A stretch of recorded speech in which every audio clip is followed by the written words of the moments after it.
வணக்கம் நண்பர்களே. இன்று உங்கள் மர அச்சக எண்ணெய் சிறிய அளவிலான உற்பத்தி வணிகத்தில் உங்களுக்கு தேவைப்படும் வெவ்வேறு நபர்களை பற்றி அறிந்து கொள்வோம். அவர்களின் பங்குகளை புரிந்து கொள்வது உங்கள் வணிகத்தை புத்திசாலித்தனமாக வளர்க்க உதவும்.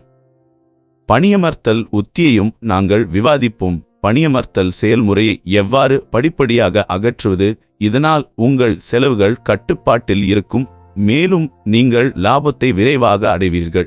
தொழிற்சாலை மற்றும் இயந்திரங்களின் தளவமைப்புடன் தொடங்கி தொழிலாளர்கள் சரியாக எங்கு தேவைப்படுகிறார்கள் என்பதை பார்ப்போம்.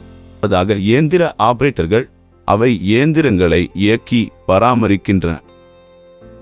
இரண்டாவது, பேக்கேஜிங் மற்றும் லேபிளிங் ஊழியர்கள், அவை பேக்கேஜிங், லேபிளிங் ஆகியவற்றை கையாளுகின்றன, மேலும் ஏற்றுமதிக்கு தயாரிப்புகளை தயாரிக்கின்றன. மூன்றாவதாக, துப்புரவாளர் பராமரிப்பு ஊழியர் சுத்தம் செய்து சிறிய பராமரிப்பு பணிகளை செய்கிறார்.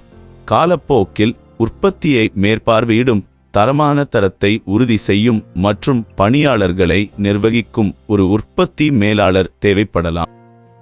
தயாரிப்புகள், தரமான தரநிலைகள் மற்றும் ஒழுங்குமுறை தேவைகளை பூர்த்தி செய்வதை உறுதி செய்ய தரக்கட்டுப்பாட்டு ஆய்வாளரின் தேவையும் இருக்கும்.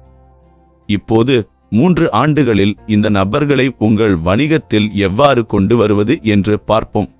முதல் ஆண்டில் குடும்பத்துடன் தொடங்குங்கள். இயந்திரம் இயக்குதல், பேக்கேஜிங் மற்றும் பராமரிப்பு பணிகளுக்கு குடும்ப உதவியாளரை பயன்படுத்தவும் பணத்தை மிச்சம் நீங்கள் கற்றுதவுகிறது.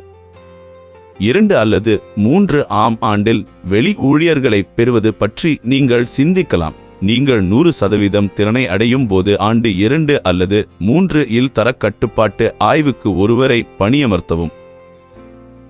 தத்துவம் பெறுங்கள். உங்கள் வணிகம் பெரியதாக இருக்கும்போது அதிக இயந்திர ஆபரேட்டர்கள் மற்றும் அதிக பேக்கேஜிங் மற்றும் லேபிளிங் ஊழியர்களை பணியமர்த்தவும்.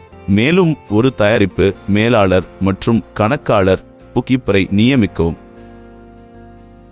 ஒவ்வொரு பாத்திரத்தையும் புரிந்து கொள்வதன் மூலமும் மெதுவாக மக்களை சேர்ப்பதன் மூலமும் உங்கள் வணிகத்தை புத்திசாலித்தனமாகவும் வெற்றிகரமாகவும் வளர்க்க முடியும். உங்கள் வணிக பயணம் சிறக்க வாழ்த்துக்கள். வியாபார பயிற்சியாளர் சேனலை பகிரவும், சந்தா செலுத்தவும்.